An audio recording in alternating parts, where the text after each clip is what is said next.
So it's Valentine's Day, and I decided to do what any stable person would do. I'm love bombing Pelican Town for 7 straight days in Stardew Valley. Not in a cute romantic choose one person kind of way, more like a socially indiscriminate campaign of attention. A kindness pyramid scheme, a friendly menace. Here are the rules. For 7 days, I'm talking to everyone I can, every day. I'm maxing out my gifting, ideally giving loved items, emphasis on ideally. Also, quick context, this save is early. It's summer year 1, day 16, which means I do not have access to some magical vault of everyone's favorite luxury items.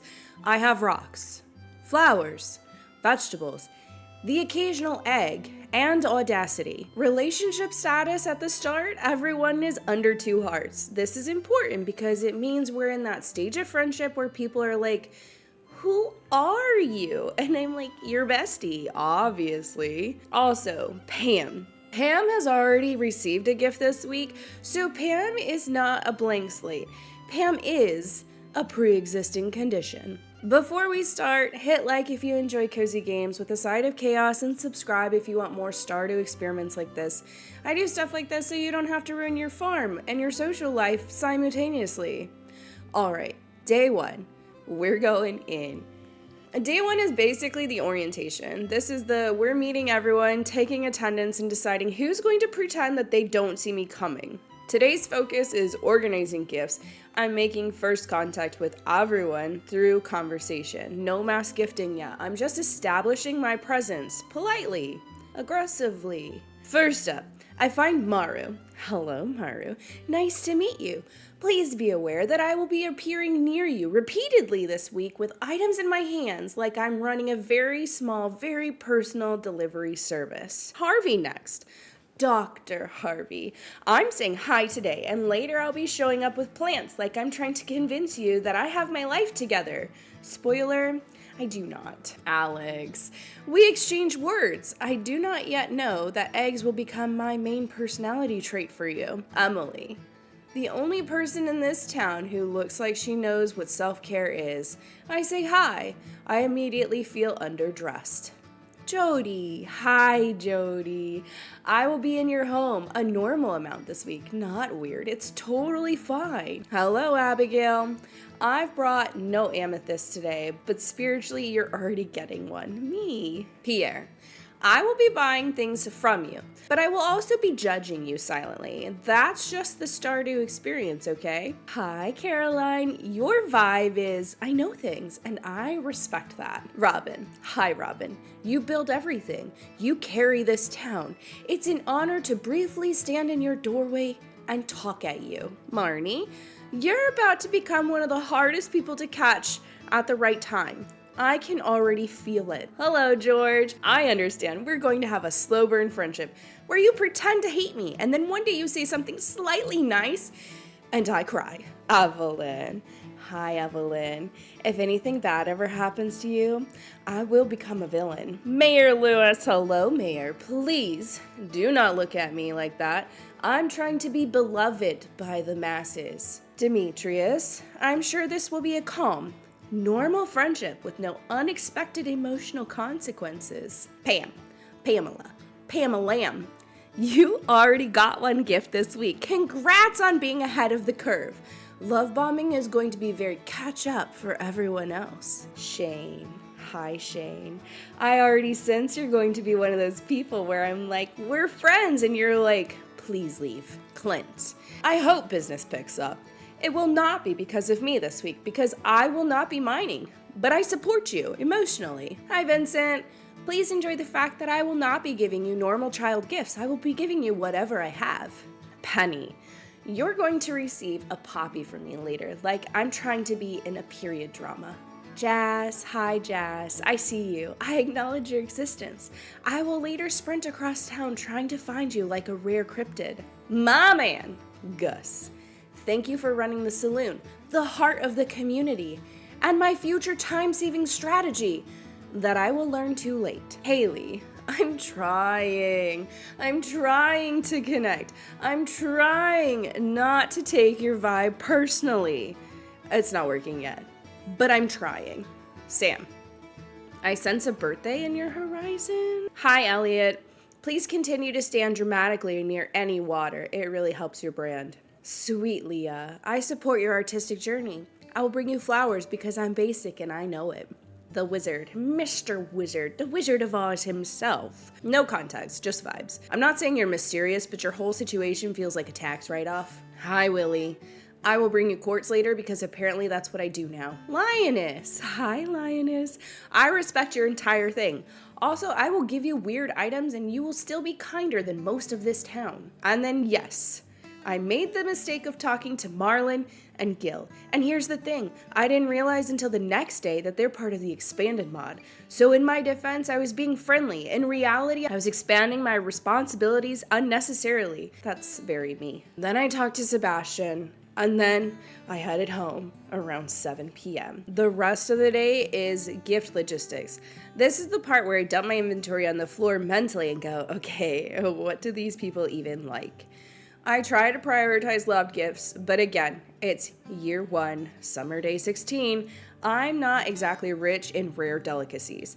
I am rich in whatever I can grab and what I already have in stock. So the plan becomes, loved when possible, liked when reasonable, and please don't hate me the rest of the time. If you want the full mod list that I'm using, it is in my Discord. I keep it updated there, and it's the easiest way to see exactly what is going on in any of my saves. All right. Day 2, the gifting begins. Day 2 starts with me doing the bare minimum so my farm doesn't collapse while I'm out trying to become town folklore. I water my crops. I pat my chickens. I'm not really working the farm much this week, but I will do a little bit because most of the villagers don't even come out until after 9 a.m.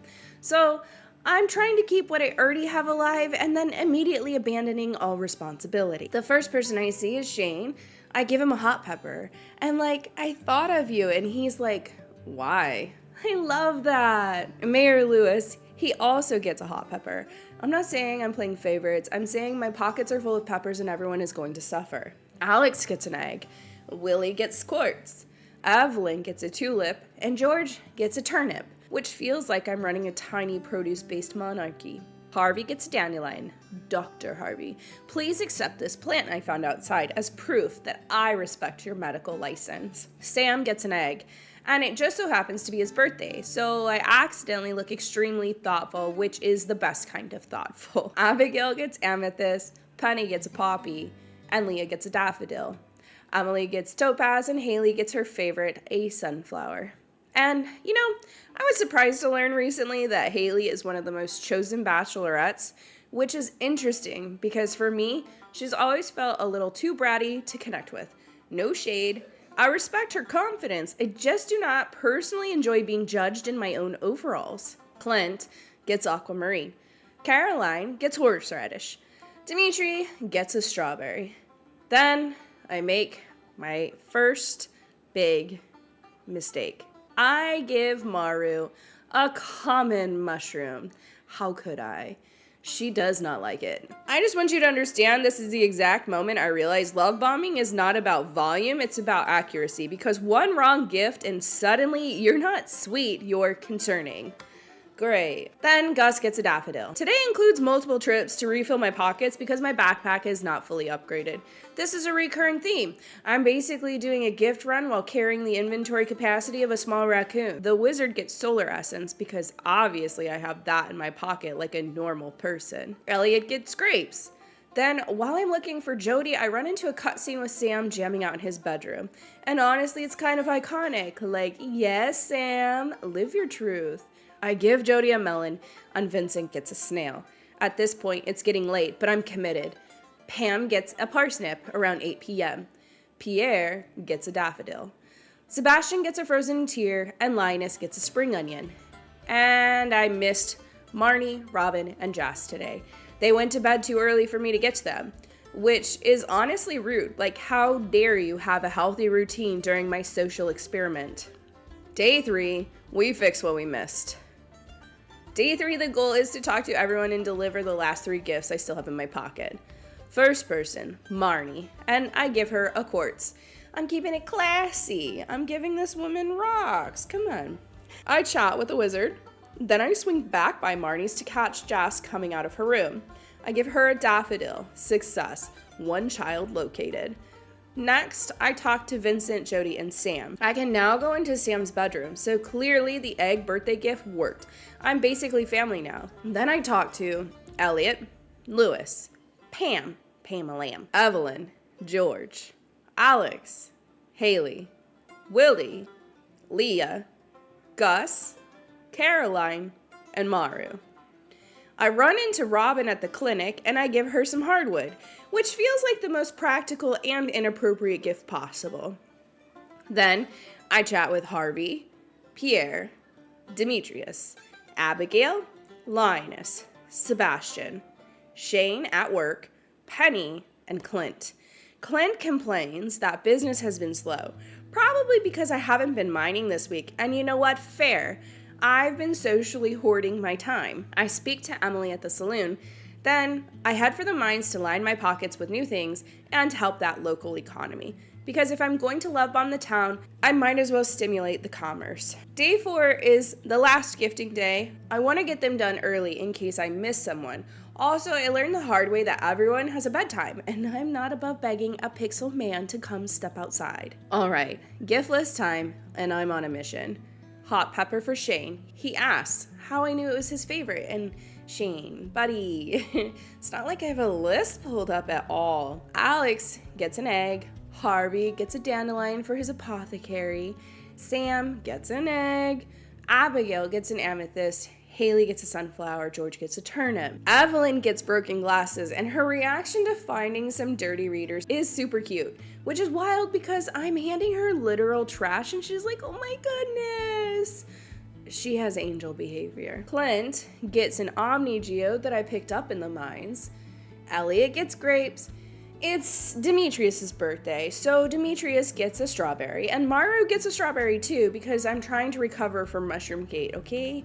The wizard gets solar essence, Marnie gets quartz, Lewis gets a hot pepper, Pierre gets an egg, Penny gets a poppy, Vincent gets a snail, Jas gets a daffodil, Caroline gets a horseradish, Gus gets a daffodil, Emily gets topaz, Robin gets quartz, Lioness gets a common mushroom, which is funny because Maru hated that. Lioness is fine, and does that make Maru high maintenance? Maybe. Sebastian gets a frozen tear, and then I make another mistake. I meant to give Jody a fruit, and I gave her a spiced berry, one of her hated gifts. So Jody, if you're watching this, I'm sorry. I guess we're starting the monster-in-law arc in our relationship a little bit early. Leah likes the spiced berries though, and appreciates the gift, which means Leah and I are spiritually aligned and Jody is simply not ready for my energy. I found so many people in the saloon this Friday night. I wish I had remembered that earlier in the day. I could have saved myself a lot of running around and just showed up there with a round of gifts like I'm hosting a weird little party. My last gift for the day was quartz for Willie. And gifting is officially done for my love bombing week. Now we shift into phase 2, which is just relentless conversation, which sounds harmless until you realize it's basically stalking, but polite. Day 5, I have mail in the mailbox. Demetrius sent me some recipes and asked me to bring him a fresh melon. And look, that's sweet, but it also feels like Demetrius is one of those people who gets emotionally attached in a very organized way. Like, here's a recipe and a request, and also I'm thinking about you, sir. Gifting is done for this love bombing week, so the focus is all about talking to everyone now. I spend the day being the nosy neighbor chasing down everyone to chat, and I felt particularly left out when I found several people in Sebastian's room all day playing D&D, but I was not allowed in. Do you understand? They're having a cozy friend hangout without me during my love bombing week. This is personal. So after connecting with everyone else, I just hung around in Robin's workshop all day waiting for them to invite me to play, like a Victorian orphan at the window. I go to bed with heartache this day because of their dismissal of me. I'm fine, it's totally fine. I'm not bitter. Anyway. Day 6 is about chatting. Jas sent me a letter this morning to thank me for helping find her in the forest, which is adorable. I would die for Jas. This is the only parasocial relationship I respect. I run a marathon around the valley talking to everyone today. I'll spare you the details because the conversations weren't too spicy, but I did notice the heathens, Abigail and Caroline, were hiding from the churchgoers today. They need more yoba in their lives, or maybe they have enough yoba and they're just taking a day off. I mean, I support religious boundaries, I just also support drama. It was the trout derby today. I stopped by, I caught a lot of fish, but I only got one golden tag to turn in. This game is rigged. I don't want to accuse anyone in town of corruption, but Mayor Lewis, if you're watching this, please explain yourself directly. After some nighttime rendezvous with Abigail and Sebastian, I'm off to bed, and then we hit the last day of love bombing. Day 7. Final day. Final results. Final emotional damage. On day 7, I was excited for mail, but it was only my dad. Dad, I'm trying to woo the masses here. Leave me alone. I did start off the day in the wizard's bedroom, which is pretty spicy. Some people might think I'm taking a walk of shame as I leave. Marnie saw me out there, but she knows better than to talk about people's sleeping arrangements. Marnie minds her business, and we love that. I chat with everyone, ending fairly early around 4:30, but Sebastian is still holed up in his room working, so I waited for him. And waited. And waited. Finally, at 6:30, he emerges. The prince has left the tower.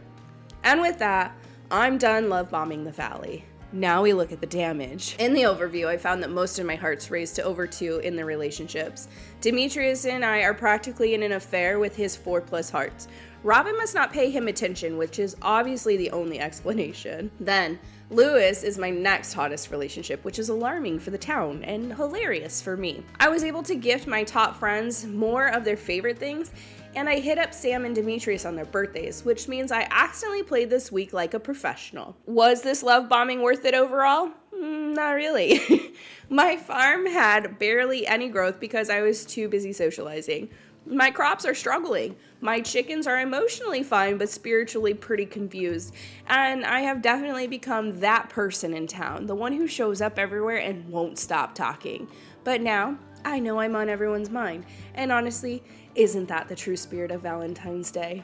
If you enjoyed this love bombing experiment, like the video, it helps a ton, and it tells me you want more Stardew challenges where I make questionable choices for content. And subscribe if you want another one of these, because I have more ideas and fewer survival instincts. Alright, I'm going to go water my neglected farm and apologize to Jody. I'll see you guys in the next one. Bye, friends.